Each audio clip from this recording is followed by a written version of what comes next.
Los bardos en la antigüedad eran los poetas encargados de transmitir la historia y las leyendas. Iban de pueblo en pueblo, compartiendo un poco de su conocimiento al mundo. En la actualidad se trata de dos idiotas con acceso a internet. Los bardos de la historia con Lechovisa, biografías e historias de la historia. Amigas, amigos y amigas de Lechovisa, bienvenidos a Los Bardos de la Historia, podcast donde cada martes platicamos alguna biografía, un momento histórico o alguna serie de datos lo suficientemente interesantes como para aportar nuestros comentarios de dudosa certeza histórica. Espera, sí, estamos grabando con los micrófonos que son, donde siempre grabamos con los micrófonos que son. ¿En qué me quedé? Puedes escuchar el podcast en Spotify, en Apple Podcasts, en iVoox, Amazon Music y en YouTube, donde además puedes ver nuestras hermosas caras, nuestras caras confundidas. Estamos grabando en un día que no solemos grabar, entonces... hay un pájaro. Entonces es extraño para nosotros. Estamos grabando en domingo. De que estamos grabando en un día que nunca planeamos y es el día más wholesome de grabación, güey. Sí, de hecho está súper a gusto el día. Pajaritos, hay café, no te voy a mentir, luz natural. Me gusta mucho grabar en las mañanas. Varios de mis episodios favoritos los grabamos en las mañanas. Junto a mí me acompaña en esta ocasión Diego Gabriel Villanueva Díaz. Así es. Alias... el asesino de leyendas. El asesino de leyendas, claro que sí. Traté de acordarme de qué hablamos el episodio pasado y quedé en blanco. ¿De qué hablamos el episodio pasado? De los consumidores de hachís. Va completamente drogado. No ha dormido, no ha comido. Va completamente drogado. Diego Gabriel Villanueva Díaz. ¿Cómo estás, güey? Bien. No crean los rumores. Sí desayuné, sí. No estoy completamente drogado, todo lo estoy tomando cafecito. Pero sí, tiene lo suyo, grabar en domingos. Sí te destantea, la ¿no? mañanita, como que tranqui. Ahí va. Así es. Pues muy felices de estar aquí para ustedes. Fue una semana complicada, pero haciendo algo que nos divierte, que nos hace felices. Entonces, esperemos que les divierta también a ustedes. Porque estuvo nada de no salir el episodio de este martes para todos ustedes. Entonces, agradézcanlo en los comentarios. Pongan, gracias, bardos, les debo mi universidad. Klaus. Así es. Cómo funciona este podcast es que alguno de los dos trae un episodio preparado, un guión, una historia, donde hablamos de alguna persona, de algún suceso que sucedió. Y la particularidad es que la otra persona no sabe de qué vamos a hablar. En esta ocasión me toca a mí contar la historia y le voy a dar una pista a Lechu para que trate de adivinar. Probablemente la pista más pendeja porque ya la hemos usado un chingo de veces y para mí ya va a ser un mame hacerlo cada vez que pase algo así. Okay. La pista del episodio del día de hoy es la flor que florece en la adversidad, el ama bella de todas. Puta madre. Chinito de Mulan. Vamos a hablar del ascenso de BYD. Vamos a hablar de cómo, mientras el mundo se está agarrando a catorrazos, China es como, mete más autos.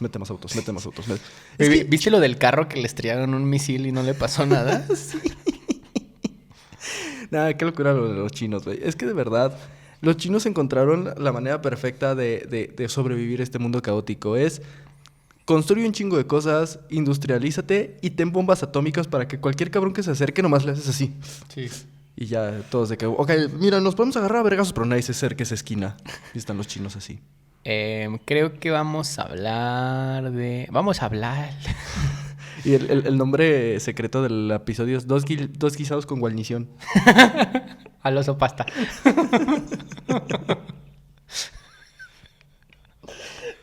¡Ta madre, güey! El otro día fui a un lugar de al oso pasta, güey. Y, o sea, comimos de que 3 personas por 160 pesos y cada quien se llevó a su casa arroz, güey. Güey, pero esos lugares, ¿sabes? Que son buenísimos porque están escondidos ya sea en una calle o en una esquina de una plaza, güey. Sí. Y ni siquiera plazas chidas. Son plazas en las que vas porque ahí está el sastre o porque ahí se paga la luz. Justo, hay un güey en traje y el maestro Shifu en la esquina. Así. Sí. Es que, güey, neta, a veces los chinos son la cosa más estereotípica de la historia, güey. Claro, güey. Como una vez en mi empresa fue una mujer china y literalmente lo único que dijo, la única palabra que dijo, gracias. Y yo, no puede ser que así hables, amiga, no me hagas esto. Mis estereotipos racistas se acaban de afianzar. Yo voy mucho a una tienda china que está aquí por la casa y que venden de que todo, güey. Desde sartenes, Sí. árboles de Navidad. Sí, güey, son una maravilla. Puertas, güey. Autos. Y es de esos que al final cuando te están cobrando nomás hay una señora viendo en la caja a ver cuánto te cobra de que 35. Sí, 35. ¿Qué? ¿Yuanes? Bueno, 33. Se lo lleva. ¿De tres qué? ¿Yuanes? Pero bueno, yo creo que vamos a hablar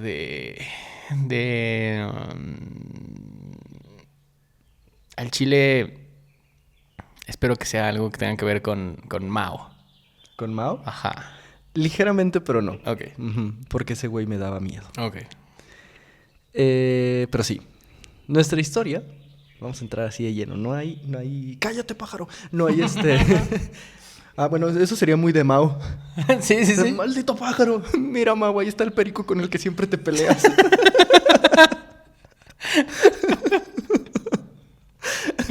Puta madre. Como tal, vamos a adentrarnos a la historia y vamos a dejar que suceda. Ok. Solo deja que pase. Nuestra historia, si bien no tiene un inicio específico y hay muchas más cosas de contexto que se podrían contar, decidí iniciarla en el poderosísimo siglo XX, Bien. en la China dominada o medio dominada por la dinastía Qing. Esta dinastía de origen manchú había dominado China desde 1644 tras la caída de la dinastía Ming. ¿Por qué es importante destacar que era manchú? Porque los manchús eran como una raza externa al resto de China. Ellos venían más como de la zona de Mongolia. Ok.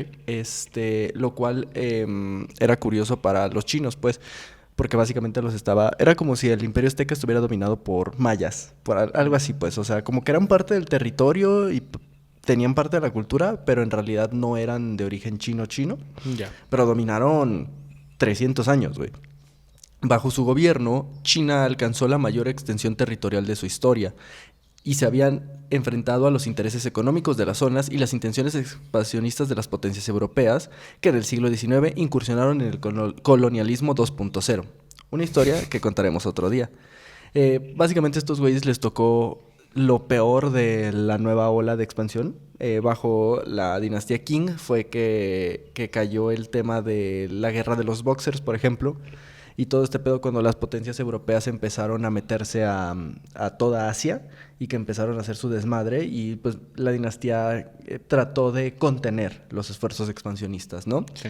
Sin embargo, a inicios del siglo XX la situación ya era crítica. Se enfrentaban a un atasco tecnológico en varias grandes áreas, especialmente en la militar, situación que los ponía en gran desventaja en caso de guerra. El hambre y la falta de oportunidades generaban constantes revueltas populares que el gobierno central era incapaz de contener de manera efectiva. Súmale que enfrentaban una crisis interna cuando muere la emperatriz Cixi, o Cixi, es C-I-X-I. ¿Qué puede ser? ¿Emperatriz china o artista del underground, güey? Sí, Sí, oye, en concierto. Vamos a juntar varias mesas de Coca-Cola y va a venir aquí Como empezó Bad Bunny en hasta el Puebla. piano bar. Sí, exacto, güey, en la feria de Puebla. Entonces el poder caería en Puyi, joven emperador de 2 años de edad, lo que significaba que la regencia caía en manos de su padre, el príncipe Chun, situación que agravaría aún más el descontento popular hacia el gobierno. Es así que en 1911 estallaría la revolución de Xinghai, o del cerdo.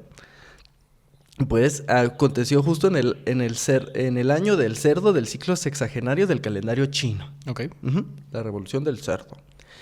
Esta inició el 10 de octubre en Wuchang, con una revuelta dirigida por líderes militares del nuevo ejército. De fondo se encontraba el problema de los ferrocarriles, de construcción y propiedad extranjera. Este movimiento fue financiado por hacendados y comerciantes que buscaban recuperar concesiones a pesar de que el gobierno buscaba centralizarlas debido a la debilidad económica que tenía el país. Muy siglo XX, prácticamente todos estos países de tercer mundo estaba pasando lo mismo. O sea, Podemos ver que es una situación muy parecida a lo que estaba pasando en México, ¿no? Sí. Que el gobierno centralizaba todo, mucha precariedad, mucha hambre. A diferencia de que aquí había como más inestabilidad política, en México pues era más bien un tema de muy pocos estaban acaparando los recursos. Esta revolución, a diferencia de otras revueltas, tenía a su favor una estrategia fallida del propio gobierno, pues la monarquía había fomentado la creación de ejércitos locales, lo que provocó la creación de una clase militar especializada en las regiones no alineada a un gobierno estatal, que también pasó mucho aquí. O sea, en realidad el gobierno contaba con estas milicias, con milicias locales, pero estas milicias pues realmente no tenían arraigo al gobierno, tenían arraigo a su propia zona, ¿no? Pero eran milicias muy fuertes. Entonces, en el momento en el que se unen y se rebelan, el gobierno no tiene el poder para contenerlas. Claro. Es entonces que la corte decide pedir ayuda a uno de sus mejores generales, Yuan Shikai, para que sofoque la rebelión. Sin embargo, este tenía otros planes. Shikai se trataba del general más importante del norte del país. Había mantenido a raya toda la zona por mucho tiempo, lo que le ganó buena reputación, no solo con la corte, sino entre los mismos revolucionarios. Shikai ya estaba dudando de su apoyo a la corte cuando al morir Cixi fue relevado de su cargo como ministro de Asuntos Exteriores, por lo que se debatía con quién alinearse en aquella guerra. Que siempre pasa, ¿no? Que los gobernantes es como, ¿quién es mi cabrón más leal? El más fuerte y el que al chile me podría dar en mi madre. A ese güey lo voy a hacer enojar. Le voy a quitar todos sus privilegios y lo voy a mandar a una esquina. De seguro me va a salir bien, güey. No creo que guarde rencores. Exacto, no va a guardar rencor. A la par que esto sucedía, en Nankín se formó un gobierno revolucionario en el que nombraron a Sun Yat-sen como presidente provisional. Un autodeclarado demócrata que en su época en el extranjero había estudiado la vida de varios personajes como Lincoln o Thomas Jefferson. Se declaraba seguidor de la revolución de Taiping, otra gran revolución fallida de China. Yat-sen estaba convencido de que si esperaban un cambio importante en China, debía sí o sí ser a través de la instauración de una república. Era nacionalista y aspiraba, si no a expulsar, al menos controlar a los extranjeros que se encontraban en territorio chino. Desde finales del siglo XIX había participado y fundado grupos revolucionarios en el exilio que se reunían en Hong Kong y en Tokio, con el único fin de acabar con la monarquía. Estos revolucionarios desarrollaron un esbozo de constitución denominada el Tongmenghui.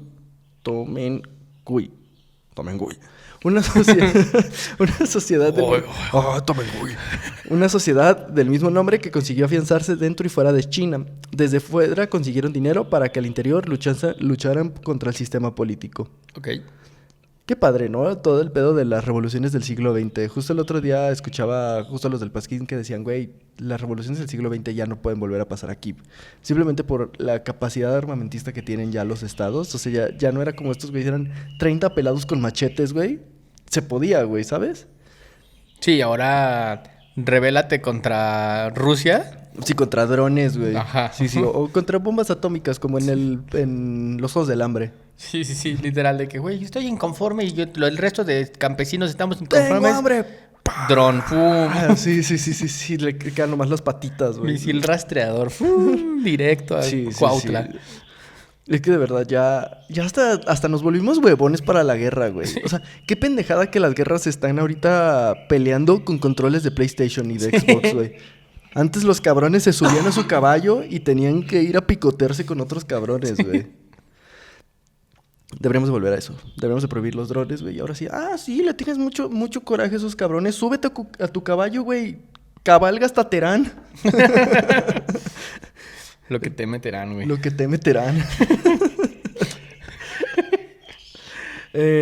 Sun Yat-sen era pragmático. Era un pragmático que resumía su ideología en 3 principios. 3.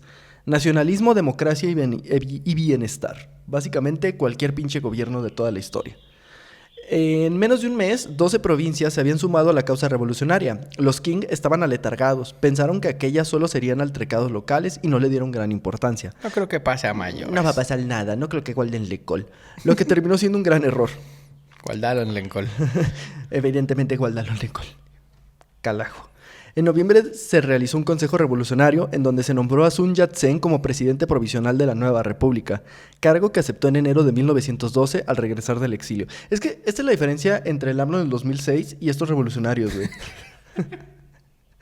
A ver. O sea, porque si estos güeyes perdían la revolución, hubieran quedado como unos pendejitos locos que se pusieron la banda presidencial en el Zócalo, güey. Sí. Pero este güey fue un loquito que dijo, yo voy a ser presidente de la nueva república. Y ganaron. Y entonces fue como, ay, gran Sun Yat-sen. Sí. En cambio de AMLO, el viejito loco que dijo, yo soy presidente, mírenme, mírenme. Lo increíble de AMLO es que fue todas, güey. AMLO es Barbie, güey. Es lo que quiere hacer. AMLO es el loquito, Sí, el presidente, sí. el corrupto, pero también el incorruptible. Ujú. Es el líder, pero también el viejito. El gracioso y el malvado. Y está feliz y está enojado. Está enojado. No quiere saber cuál es cuál. ¿Ubicas que ayer hubo un mame en Twitter que había un rumor de que lo habían hospitalizado? Ah, sí. En un hospital militar. Que también, o sea, la neta no me sorprende. El corazón de AMLO ya era gelatina, güey. Es un señor de edad bastante avanzada. Es un señor que de vive edad con estrés desde hace 35 años, güey. Que ha vivido una vida súper estresante. Que solo come garnachas y chingadera en peligro de extinción, güey. Desayuna pan dulce y coca, güey. Sí, güey, o sea, claramente mi cabrón.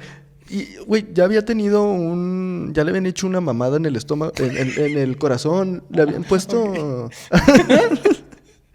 Varias. No, desde hace años. Se divierte uno.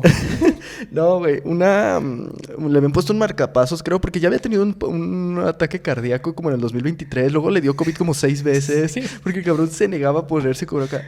No, hombre, yo estoy bien. Nomás sacaba un pañuelote en la mañanera. Perdón, Porque Ahora, conforme ¿qué vas avanzando de edad, cada vez eso se vuelven más ruidosos tus sonadas, güey. Y él se levantaba, güey, y empezaba a toser, güey. Todo Palacio Nacional. Todo Palacio Nacional a las 5 de la mañana. Pero todo, güey, de que la Guardia Nacional así. No mamen. Exacto. Deberíamos entrar. No, No. chance se muere y Nos libra a todos. nos libra de esto. Y ya nomás escuchas después de media hora de gárgaras que sale. Buenos días. Bueno, ya. ¿Qué vamos a desayunar? Ya me trajeron mi coca. Hoy quiero una concha. Y le destapan una lata de cochinita pibil ahí en su cuarto, güey. Sí, güey, su cuarto tenía de que el pozo. Su buró de barbacoa, güey. De que todos los presidentes mandan a hacer modificaciones según su gusto. Peña Nieto puso un campo de fútbol. Este Calderón puso Un bule. un dispensador de Bacardí y un bule. AMLO solo nos pidió que pusiéramos un pozo para cochinita. Claudia tiene el cuarto de la mota, güey. Es un cuarto oscuro con ultravioleta de que aquí hago la mota más poderosa de todo el Que país. siempre le abres Sí. y está su esposo Como con Wiz rastas, Khalifa, güey. Pass the touchy on the left, right side. Estoy calificando exámenes. Porque es maestro, ¿no? Sí, sí, sí. Estoy calificando exámenes. ¿Qué, Claudia? ¿Qué? Entonces sí, esa es la diferencia entre el AMLO del 2006 y Sun Yat-sen. Okay. Que le salió, porque finalmente el 12 de febrero los regentes y el propio Puyi abdicarían. La verdad fue bastante fácil sacar a los Ming del poder. Finalmente, Yuan Shikai decidió apoyar a los revolucionarios para dar fin definitivo a la revolución. Se dice que entre los acuerdos que hicieron, acordó que él sería el presidente de la república tras la abdicación del emperador. Entonces tenemos a Sun Yat-sen, que era como el líder, no político, el líder intelectual del movimiento revolucionario. Y teníamos a Yuan Shikai, el que era bueno para los vergazos y el que realmente tenía el poder militar. Okay. Adivina quién te iba a terminar siendo presidente. Bueno, sí. Uh-huh. Así se acababa con el sistema monárquico que había perdurado en China por más de 2000 años, en el cual todo el poder había recaído en el emperador. Sorbito. Ahora, ese poder recaía técnicamente en la población, lo que obviamente generaría profundas discrepancias entre los diferentes intereses encontrados. Claro que este tipo de revoluciones y luchas no estarían exentas de cosas horribles. Se narran historias de matanzas y violencia contra la población civil, como lo sucedido en Xi'an, ciudad donde asesinaron a 10.000 manchúes, o en Wuchan, donde se realizó una matanza sistemática de cualquier persona que se dudara que fuera manchú. Ok. Pero bueno, al final la revolución triunfó y en marzo de 1912 se promulgó la Constitución que contemplaba elecciones parlamentarias y presidenciales que debían darse en diciembre de ese año. Y Yuan Shikai ocuparía de manera interina el cargo de presidente sustituyendo a Sun Yat-sen. Así que también Sun Yat-sen quedó medio como pendejo porque fuiste presidente sí como 15 minutos hasta que llegó el güey que era más poderoso. Más allá del acuerdo... Una revolución del siglo XX de manual. No, güey, y se va a poner bien gracioso esto. Más allá del acuerdo, Yuan era visto como la mejor opción, pues era aceptado por los partidarios de los Qing que quedaban en el gobierno y los sectores más conservadores, pues se trataba de un general respetado. Y súmale que había ganado buen crédito con los revolucionarios al declararse nacionalista. Entonces este güey, la verdad sí era la mejor opción. Café. Sí, un gallo. ¿Gallo? Café. Este güey sí era la mejor opción porque Sun Yat-sen era el güey que a los marihuanos les mamaba. Yuan Shikai era el que ese güey sí puede gobernar, ¿sabes? Ok, eran Jeff Hardy y Matt Hardy. Ajá, sí. Exacto. Con esto le ganaba la partida política a Yat-sen, que no contaba con el apoyo fuera del partido. Así, Sun Yat-sen renunciaría al cargo en febrero de 1912 y se marcharía al exilio. El gobierno de Shikai contaría con el apoyo de potencias internacionales que veían con buenos ojos su gobierno ante la inminente caída de la monarquía china. Recibiría dinero de los británicos, de los franceses y de los alemanes en apoyo a su régimen, obviamente buscando mantener sus intereses, ¿no? No era como de que, ay, qué bueno que te independizaste, hijo, ten dinero. Era como, mantenemos los intereses de estos países acá, eres el gobernante legítimo. Pero Sun Yat-sen no se mantendría al margen, pues aprovecharía las circunstancias para fundar el Partido Nacionalista, conocida como el Kuomintang o occidentalizado, el Kuomintang. El logo Wen Bang Bang Chin Chao. No mames, eso era de la serie de Jackie Chan, de la caricatura, ¿no? de Jackie Chan. Estaba ahí, en mi cerebro, hace años. Era como un sleeper agent, güey. Solo necesitaba las siglas correctas. Entonces sí, fundaron el Kuomintang. Ok. Que va a ser muy importante para la historia de China. Una reestructuración del Tomengui que anexaba pequeñas formaciones políticas nacientes, con Sun Yat-sen como el jefe del partido. Entonces, el KMT o el Kuomintang, el Kuomintang, el KND, los chicos del barrio. ese mero, era el partido nacionalista y era el más grande de China. Ok, como el más grande de México, que es el AVE, pero Ajá. el más grande de China era el KMT. El KMT, Okay. Así es. Situación que evidentemente no le gustó a los revolucionarios, por lo que comenzaron a valorar la posibilidad de una nueva... espera, creo que me salté un chingo de cosas. Me salté un chingo de cosas, sí. Y bueno, así fue como llegamos a los Olímpicos de 2008. Y así se hace el primer BYD. En las primeras elecciones constituyentes, el Kuomintang sería el partido más fuerte, lo que le ganaría mucha fama en todo el país a Yat-sen. Este le dio la presidencia del grupo parlamentario a su aliado Song Yaoren, uno de los escritores de la primera constitución china, quien terminaría siendo asesinado por un sicario al mando de Shikai, pues este temía el creciente poder del Kuomintang y veía aquello como una amenaza de su gobierno. Entonces dijo, esos güeyes están ganando mucho poder, ¿podemos mediar o podemos quebrarnos a su presidente? Ok. Situación que evidentemente no le gustó a los revolucionarios, por lo que comenzaron a valorar la posibilidad de una nueva insurrección. Sin embargo, Sun Yat-sen consideraba que no era el momento, pero era evidente que ahora existía una poderosa división entre el partido mayoritario y la presidencia. Shikai no tenía intenciones de darle tregua al Kuomintang, al que veía como una amenaza real a su gobierno, por lo que en junio del 1913 destituyó a todos los generales afines al partido. Esto fue la última llamada a la acción para Sun Yat-sen. El Kuomintang se sublevó, dando comienzo a la Segunda Revolución, liderada por los generales destituidos Li Lie.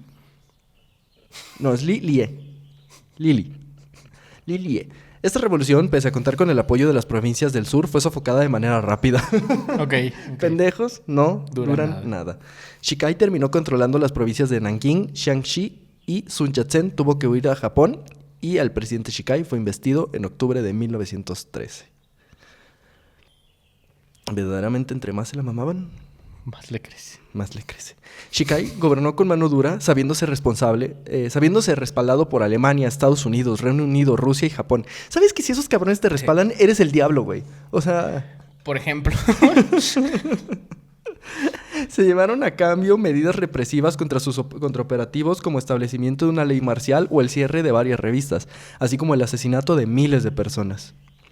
Declaró ilegal al Kuomintang, cedió Mongolia exterior a Rusia, trasladó la capital a Beijing y en enero de 1914 declararía la disolución del parlamento, invalidó la constitución y creó una nueva que otorgaba, como no, poderes plenos y totales al presidente. Bien, bien. Todo en menos de 2 años, mi cabrón. Efectivo. La megalomanía se hizo presente y en 1914 realizó un sacrificio en el altar del cielo, ritual reservado a los emperadores, cosa que solo era antelación a lo que sucedería en 1916, cuando Don Vergas se nombró el emperador Shongxian. Ah, verguísima. ya lo perdimos. 3 años. Ok. Mi cabrón pasó de, soy un nacionalista, hay que poner una república, hay que correr a los emperadores. Corte B. Soy el Senado. Yo soy el Senado, soy Diosito. Y así muere la democracia. No mames, neta, el pueblo chino así de... Pues entonces mejor nos quedábamos como estábamos, güey. O sea, al chile. Qué mala pata. Qué mala onda. Pero las cosas no duraron mucho tiempo a favor del presidente. En 1915, Japón envió a China un documento llamado La 21 Demandas, como forma de cobrar el favor de haber apoyado a Yuan durante los años anteriores. Japón buscaba apoderarse de las posesiones alemanas en el Océano Pacífico al terminar la Gran Guerra, por lo que pedía a China no negociar con Alemania sin que Japón estuviera presente. La idea era que Alemania cediera todos los derechos que tenían en Shandong a Japón y que se abrieran varias ciudades al comercio japonés. Esto era un pedo por muchas razones. Para empezar, porque verga Japón era como, tú no vas a tomar ninguna decisión sin que yo esté presente. Pero además, esos territorios originalmente eran de China. Alemania se los apoderó a China y China obviamente iba a querer recuperarlos. Y Japón fue como, no. Yo te ayudé a ser presidente. Ahora me das esos puertos, cabrón. Ok. Exigía la presencia japonesa en Manchuria, que renovaran el arriendo de Port Arthur otros 100 años y que China no abriera ningún otro puerto a potencias extranjeras. Y por último, exigían que el gobierno chino comprara a Japón las armas de su ejército, que aceptaran consejeros japoneses en sus carteras de defensa y de asuntos financieros, entre otros. Eran unos acuerdos súper desiguales, güey. O sea, neta, es de los acuerdos más pasados de verga que he leído en la historia, güey. O sea, literal, básicamente era como... ¿Qué le parece? Mucho gusto, soy Japón. Le traigo estos acuerdos. Usted está, si firma, vamos a tener una relación de iguales en las que yo me lo cojo todas las noches y usted no tiene derecho a decir nada. ¿Estamos de acuerdo? Estamos. Güey, es increíble. Un tratado desigual por donde lo veas. Estas demandas se hicieron públicas, cosa que obviamente generó un profundo rechazo en la población china. Obvio. Shikai intentó negociar, consiguiendo que algunas de las demandas más radicales se descartasen, como la presencia de consejeros japoneses o la compra de armas, pero el resto tuvieron que aceptarse, lo que generó una reacción crítica al gobierno. Así, en 1916, pocos días después de autoproclamarse emperador, el emperador Yuan estalló en Yunnan una rebelión financiada por Japón, a la que se unieron provincias del sur.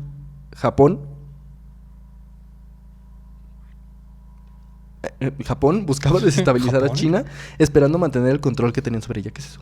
Es algo de aquí del vecino, supongo que su bomba de agua o algo. No mames, los helicópteros. Los fantasmas de número. O sea, Japón hizo que este verga firmara los acuerdos y aún así inició una rebelión para desestabilizarlo, güey. No, es que en esos entonces, no... Digo, ya lo hemos hablado, pero seguimos sin dimensionar lo malvado que era Japón en el siglo XX, güey. Neta, poco se habla de lo malvado que eran, güey. Sí.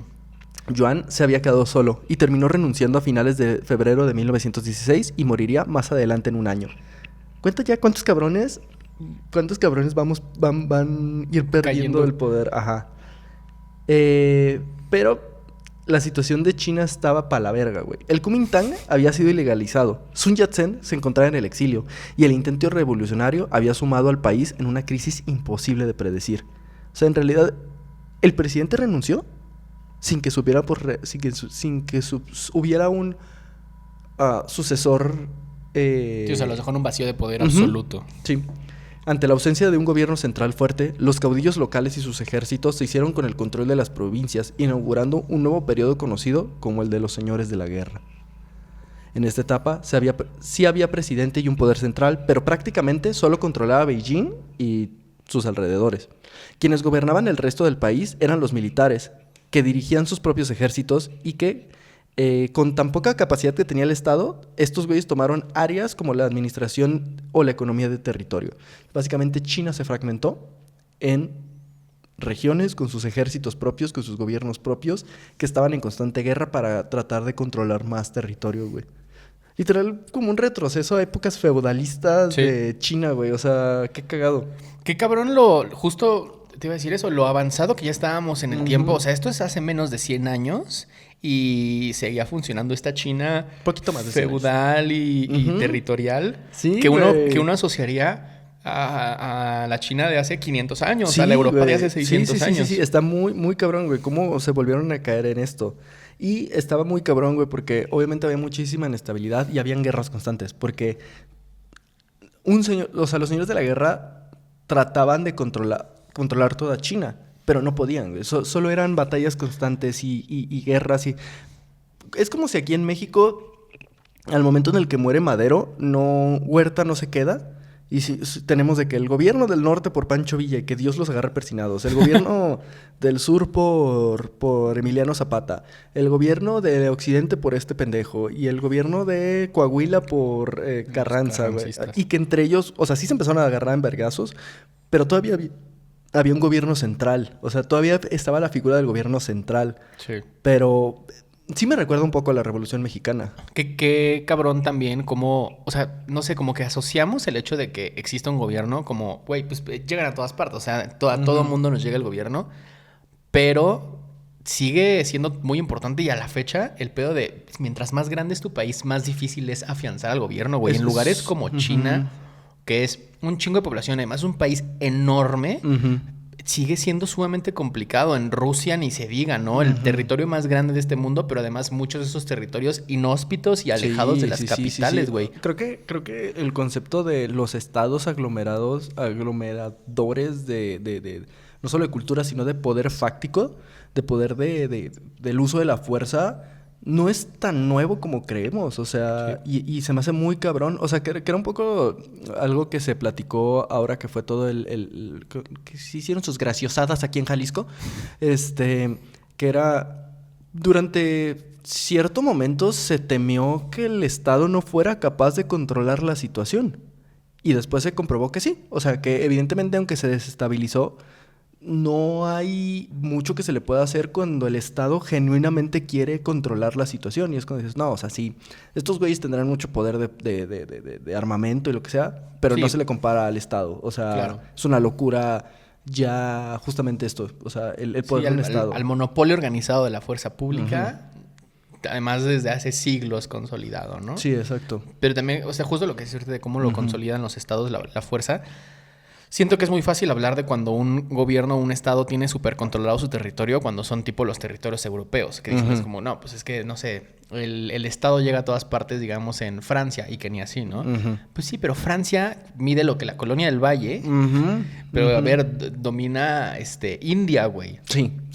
Rusia, China, México, cabrón. O sea, el hecho de, digo, y parte que es lo que vamos a ir aprendiendo como en estos episodios, cómo China pasó de esto a la organización que es ahorita, es una locura y es digno de estudiar. No sé si de admirar, al final son maneras diferentes, pero algo se le puede aprender. Obviamente China pasó un proceso súper doloroso, hubo muchos muertos, hay control, hay represión, lo que quieras, pero vete a la chingada, güey. O sea, de pasar de esto a un estado súper controlado y que todas las regiones aportan a un gobierno central de esa magnitud, es una locura, güey. Sí. Una total y completa locura. Es como si Europa fuera un solo país, güey. Imagínate.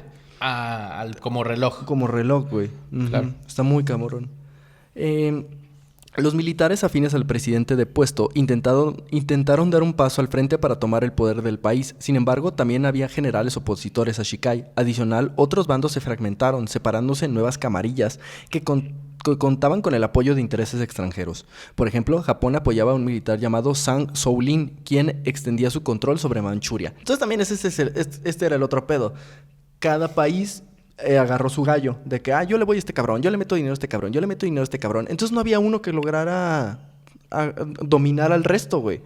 En medio de este desmadre, un general inclusive intentó regresar a los Qing al poder. Sin embargo, esto no duraría demasiado. Tras la renuncia de la familia imperial, Li Yuanhong se negaría a volver a su puesto de presidente y sería Feng Guongsang quien asumiría el cargo. Pero tampoco duraría la estabilidad, separando el poder entre las camarillas gobernantes del norte. Ante esto, Sun Yat-sen dijo, es mi momento, y decidió regresar al país. ¡Es hoy! E intentó regresar al país para reunificar, regresó al país para intentar reunificarlo, para levantar la república que había fracasado. Sun Yat-sen, un cabrón de cabrones, una pinche ferradote. De que, yo sé que no valemos verga, pero yo confío en ustedes. Este periodo duró 10 años y supuso pérdidas difícilmente reversibles para China, como la semi-independencia del Tíbet, otras imposibles de recuperar como Mongolia Exterior. Finalmente, también llevaron a la desaparición de intelectuales del servicio público y la caída de la economía nacional.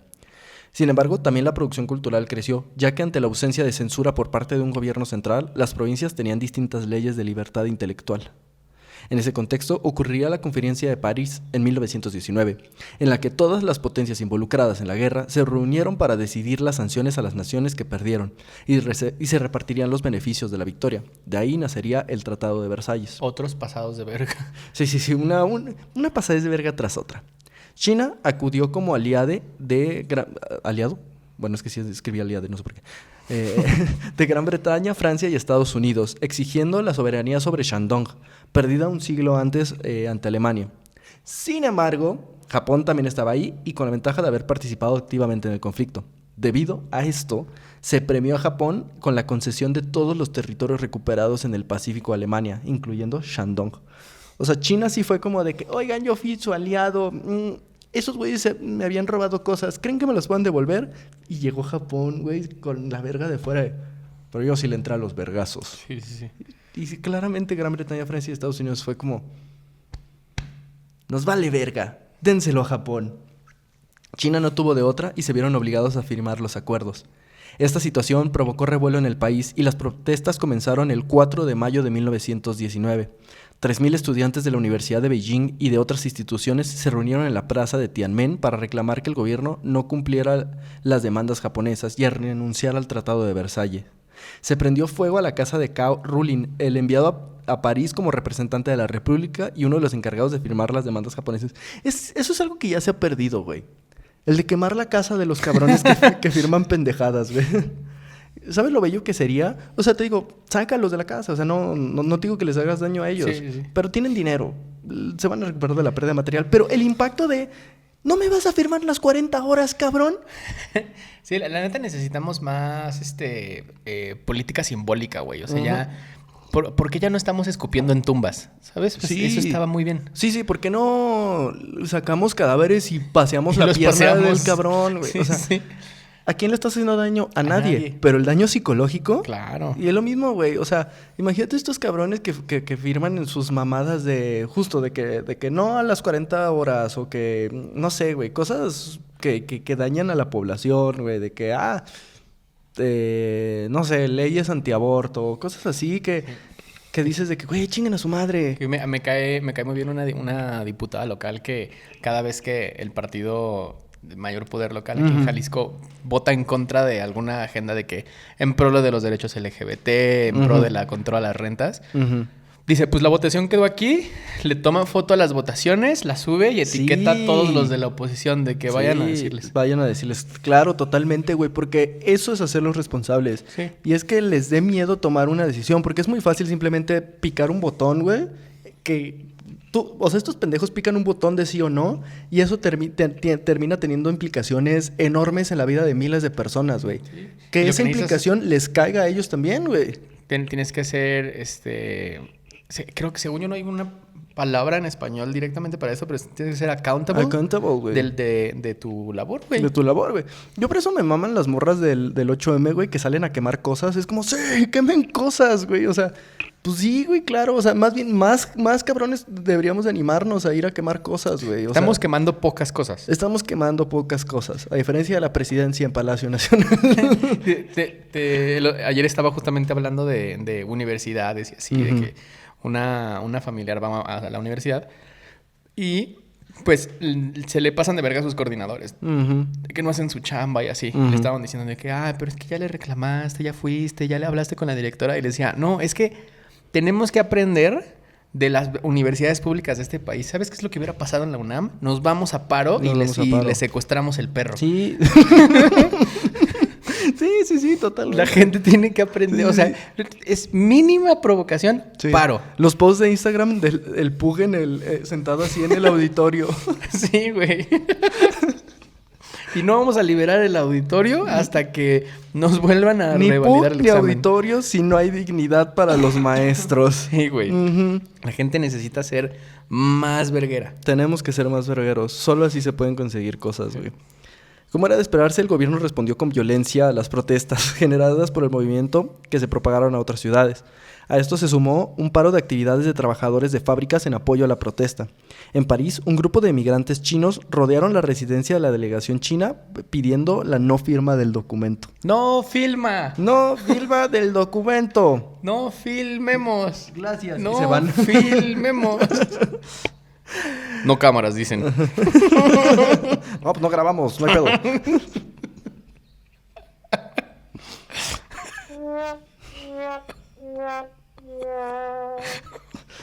Ay, puta madre. Entonces, sí. Finalmente el presidente Xu Xinshang ordenó la liberación de todos los detenidos y cesó a todos los delegados en Francia. Y con apoyo de Woodrow Wilson, China se negó a firmar el acuerdo. Okay. Literal, hasta que les quemaron sus casas, güey. Fue como, bueno, está bien. Este movimiento fue importante, pues permitió el auge de los movimientos intelectuales de China, así como el crecimiento del sentimiento nacionalista, antioccidental y antijaponés, que justo daba fuerza al Kuomintang, que buscaba retomar su movimiento con fuerza. Sin embargo, aún tardaría en cuajar un movimiento lo suficientemente fuerte como para unificar China. Los señores de la guerra se mantuvieron, aunque las camarillas mutaron y los actores se fueron modificando, la situación del país prevalecía. Ya para los años 20 surgían nuevos señores de la guerra. En Wampong surgió la camarilla liderada por el militar Chiang Kai-shek, afín a Sun Yat-sen y al Kuomintang. En el norte, Zhang Zuolin continuaba controlando Mongolia. Huang Xi era gobernada por Li Songren y Xili era controlada por Wu Peifu. Líderes que no solo no se respetaban, sino que entre ellos generaban guerras y violencia que solamente generaba descontento entre la población.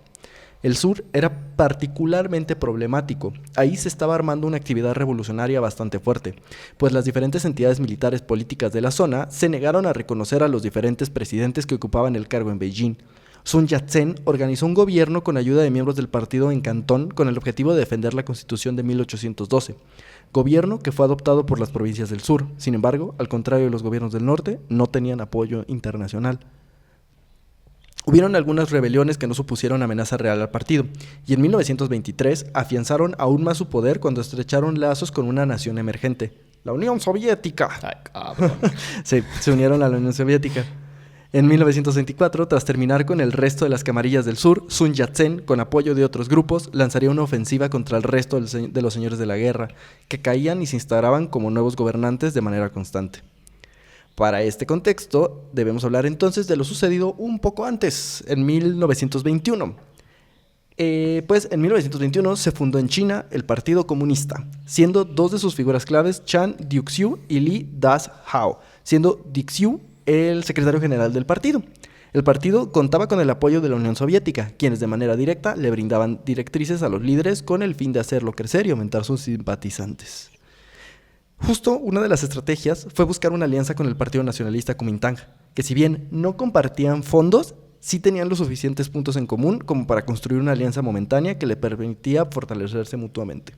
Básicamente, el Kuomintang era un partido ultranacionalista revolucionario, pero de tendencias de derecha, Mientras que el Partido Comunista, pues era obviamente marxista y era de tendencias de izquierda, pero también era revolucionario.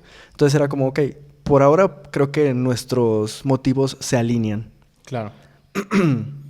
Y a pesar de la represión y la violencia de la época, hubo numerosos casos donde la lucha obrera fue un éxito, como el caso de Hwangsong, donde las proclamas de varias huelgas fueron escuchadas y atendidas. Se realizaron varias asociaciones obreras y campesinales que obligaron al Kuomintang a crear el secretariado campesino para organizar a estos grupos de la mano de su director Peng Pai. Sin embargo, la asociación entre el Kuomintang y el Partido Comunista estaría en peligro de desaparecer en 1925. Sorbito. Tras la muerte de Sun Yat-sen, de cáncer. El partido quedó a manos de Wang Jingwei, líder del ala izquierda, y de Hun Han-min, líder del ala derecha, lo que amenazaba con una fisura dentro del partido. Porque pues sí, evidentemente se muere la figura que aglomeraba la lucha, y ahora sí, a ver qué pedo. Es entonces que aparece la figura de Chiang Kai-shek, el Chek, el cual controla... o no Chek. Yo sí cambio por ti, Chek. Yo sí cambio por ti, Chek. El otro día estaba escuchando un episodio donde bien randommente empezamos a decir eso de que, oh no, Chek. Dime, Chek. Dime algo, Chek. ¿Por qué no me dices nada, Chek? El cual controlaba los ejércitos. Por lo tanto, contaba con un poder enorme en el partido. Él sería quien terminaría por asumir el liderazgo en julio de 1926. Kai-shek era de formación militar. Kai-shek. Kai-shek. Ya andamos cambiando por ti, Chek. Todos. ¿Qué pedo, Chek? Era de formación militar. No contaba con bagaje cultural de Sun Yat-sen y tenía recelo hacia el Partido Comunista Chino. O sea, padrísimo. Era un cabrón con ganas de vergazos, que odiaba a los comunistas, güey, y que en general le valía verga lo que había dicho Sun Yat-sen, güey. En este contexto es que iniciaría una campaña importante en la historia de China, la Expedición del Norte, que buscaría reducir y controlar al resto de los líderes de la guerra de China, dirigidos por Chiang Kai-shek y apoyados por el Ejército Nacional Revolucionario, el ENR, una agrupación fundada en 1925 en la Academia de Whampoa. Se dirigieron a enfrentar a los caciques locales desde el sur, centro y norte de China. El ejército contaba con el apoyo del Partido Comunista Chino y por la Unión Soviética, mientras que el gobierno de China estaba dirigido por Feng Tian y contaba con el apoyo de Japón, Estados Unidos, Gran Bretaña y Francia. Okay. El ENR contaba con una quinta parte de los efectivos del Ejército del Norte, de unos 50,000 soldados, pues contaban con la unificación temporal de algunos señores de la guerra, enfrentados posteriormente. Es decir, el Ejército Nacional Revolucionario tenía ganas de vergazos, pero no traía en realidad ni efectivos, ni en realidad tenía tanta carga, porque eran los güeyes del sur contra todos los cabrones unificados del norte. Una clave de este movimiento fue la intervención de Chiang Kai-shek, quien logró atraer a varios generales enemigos a su bando sin la necesidad de combate, lo que redujo las bajas y añadía efectivos a su causa. Este güey solo con puro verbo, literalmente le hizo bololo a varios de los generales del norte, güey. El rápido avance, así como la carga ideológica de la misión, que se basaba en el nacionalismo y la unión del país, se ganó la simpatía de múltiples movimientos campesinos y obreros que surgieron en la zona, conquistados o por conquistar, y también se sentían cercanos al Partido Comunista Chino. En realidad, quienes eran cercanos al pueblo era el Partido Comunista Chino. Entonces, lo que hacía el Kuomintang era ser la fuerza revolucionaria, la fuerza de violencia, mientras que el Partido Comunista era la parte ideológica de este movimiento. Si bien el Kuomintang se basaba en la liberación y la mejora de la vida del campesinado, no tenía contacto real con esa población, mientras que el Partido Comunista llevaba años investigando y sumando agrupaciones campesinas a su causa. Siendo uno de los importantes contactos y promotores de esa estrategia, Mao Zedong, que allá andaba. Mao Zedong fue uno de los que dijo, hay que acercarnos al campesinado. Nos va a servir en unos años, pero no les voy a decir para qué. Un pajarito. ¿Qué fue eso? No mames, volvió el pajarito. Mao es un pájaro. Te digo que ese güey me está espiando. Son cámaras. Cuando pueda los voy a matar a todos. De mí se acuerdan. Voy a ser presidente nomás para matar a todos ustedes. Volveré. Sin embargo, la diferencia dentro del grupo revolucionario aún existía. Se encontraban en constante choque miembros del partido, que culminaría en tensiones que amenazaban el quiebre. En marzo de 1927, los líderes comunistas, incluidos Zhou Enlai, consiguieron rendir la ciudad de Shanghái con apoyo de los trabajadores de la ciudad. Fue entonces cuando Jiang Jiechi, del Kuomintang, que temía el creciente poder de los comunistas, solicitó ayuda internacional para infiltrar en la ciudad a gángsters que atacaron al sindicato en la noche del 11 al 12 de abril, encarcelando y asesinando a varios sindicalistas. Estamos hablando que eran del mismo bando, pero unos eran del Partido Comunista Chino, era una rebelión que había instigado el Partido Comunista Chino. El Kuomintang le dio miedo y mandaron matar a todos los sindicalistas. Pues ante la duda, ¿no? Claro que sí, nunca puedes confiar en los comunistas. Al día siguiente se organizó una huelga que terminó con la muerte de 100 sindicalistas y la dispersión y huida de miles más, lo que permitió al Kuomintang tomar la ciudad ya rendida. Chale. Finalmente, en agosto, se termina por completo la alianza, cuando el Partido Comunista, con apoyo internacional, se declara en armas. La revuelta sería sofocada por el ENR, pendejos no duran nada, y obligó que tanto Mao, quien lideraba la protesta en Hunan, como el resto de los supervivientes huyeran a las montañas. Es decir, el Partido Comunista dice, ¡ya basta! Les meten un vergazo de aquellos, ¡adiós! Y se van. De que mi trabajo terminó aquí, pero no hicieron nada. Adiós. Mientras esto sucedía, el Ejército Nacional Revolucionario realizó avances importantes al norte del Yangtze, donde tomaron Shandong y Hangzhou.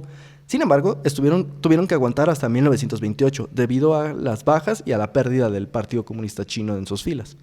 La segunda etapa de la campaña empezó en abril de 1928. Las fuerzas del Kuomintang habían aumentado hasta 500,000 de efectivos, mientras que las del norte se habían reducido. O sea, recordemos que era una diferencia como 5-1 en un principio, ya se había revertido. Ahora eran más del el ejército revolucionario. Tras una serie de breves enfrentamientos y persecuciones, Zhang Zuolin, líder del norte, moriría después de que el tren donde intentaba huir a Manchuria explotaría el 4 de junio. O sea, lo explotaron, no fue de que, mira qué casualidad.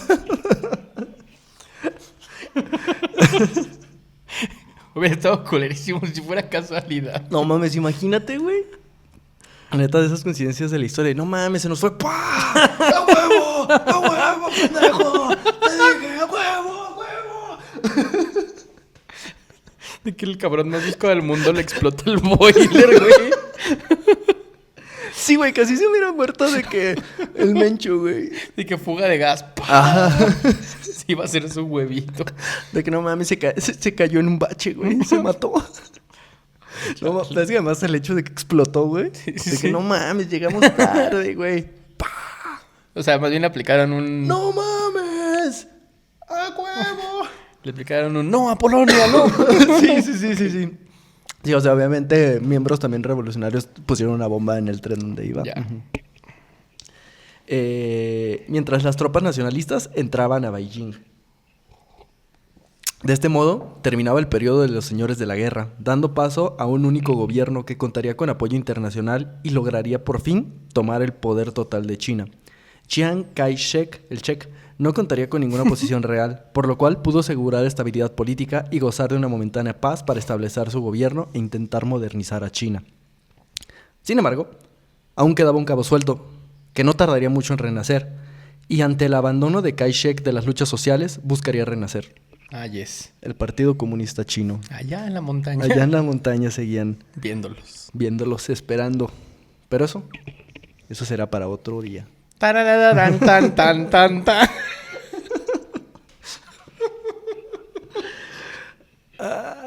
Y esa fue la historia de los señores de la guerra y el inicio del Partido Comunista Chino y el Kuomintang y Sun Yat-sen. Y los vergazos en y el los intermedio. vergazos en China. Así es, un momento más en la historia de China. Que este año, como ya les había dicho, este año, además de que vamos a hablar muchísimo de mitología griega, también vamos a hablar toda la historia ya de la China moderna. A partir de aquí empieza.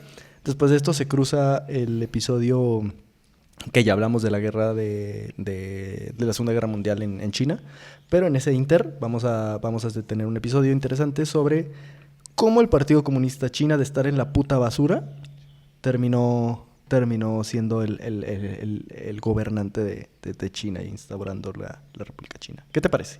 Bien. ¿Qué te parece la historia de China? Siento que habíamos tardado mucho en hablar de China, pero creo que vale muchísimo la pena porque cuando escuchas este tipo de cagaderos que traían, entiendes como todo el contexto de por qué ahora China son lo que son y por qué tienen estas ideologías y por qué manejan su política externa de esta manera y por qué son una potencia, o sea, como todo lo que tuvieron que atravesar, güey. Sí, y que no fue nada fácil, no fue como que nada más dijeron, oigan, ya hay que organizarnos, ya no hay que valer verga. Si no lo tuvieron fácil, es como los putos gringos que se independizaron y ya tenían dinero por alguna razón, malditos.